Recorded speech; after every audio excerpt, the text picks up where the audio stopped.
5 įdomus faktai apie TikTok. Kas tas Douyin, ką reiškia pavadinimas ir dar daugiau. TikTok – tai viena populiariausių ir greičiausiai augančių socialinių platformų pasaulyje. Su daugiau nei 1 milijardu aktyvių vartotojų, ši platforma sugebėjo pritraukti tiek jaunus, tiek vyresnius naudotojus. Nors ši socialinė platforma dažnai asocijuojama su trumpais įtraukiančiais vaizdo įrašais, jis slepia ir daugybę įdomių faktų, kurie padeda suprasti, kodėl ji tapo tokia populiari. Štai 5 įdomus faktai apie TikTok, kurių galbūt nežinojote. Numeris 1. TikTok aplikacija pirmiausia buvo prieinama tik Kinijoje ir vadinosi Douyin. TikTok buvo sukurta kinų technologijų bendrovės ByteDance 2016 metais, tačiau pradžioje ji buvo pasiekiama tik Kinijoje ir buvo vadinama Douyin. 2017 metais buvo išleista tarptautinė programėlės versija ir pavadinta TikTok, o 2018 jį įsigijo konkurentą Musical.ly, kad padidintų savo vartotojų bazę. Ši strategija padėjo TikTok programėlei greitai išpopuliarėti visame pasaulyje ir tapti viena iš lyderiaujančių platformų socialinių tinklų rinkoje. Numeris 2. Ką reiškia ir ką simbolizuoja programėlės pavadinimas TikTok?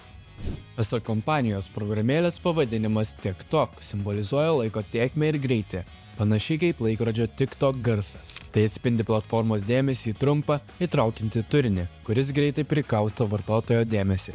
Trumpi, dinamiški vaizdo įrašai puikiai atitinka šią simboliką, siekiant užtikrinti intensyvų ir greitą turinio vartojimą. Šis pavadinimas taip pat pabrėžia tikslą būti čia ir dabar svarbą, skatindamas vartotojus aktyviai dalyvauti platformoje ir kurti trumpas kasdienio gyvenimo akimirkas.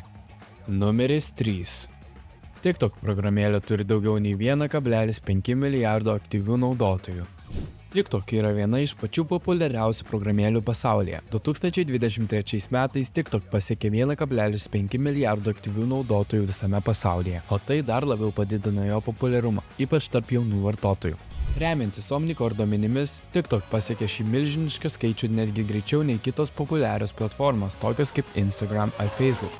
Be to, manoma, jog 2024 metais aktyvių naudotojų skaičius ūgtelėjo iki daugiau nei 1,6 milijardo. Tačiau šiai dienai tai dar nėra patvirtinta informacija.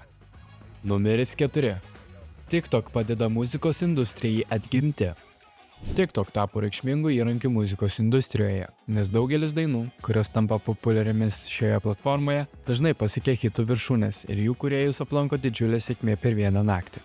Ši socialinių tinklų programėlė padėjo kurti naują muzikos išpopuliarinimo būdą, kuris remiasi ne tik radijo stotimis, bet ir socialinės žiniasklaidos įtakos galia.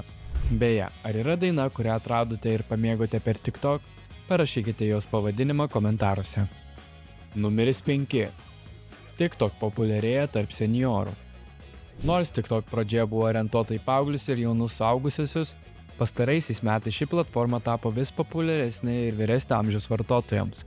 2021 metais TikTok pritraukė daugiau nei 25 milijonus vartotojų vyresnių nei 50 metų ir jų skaičius toliau auga.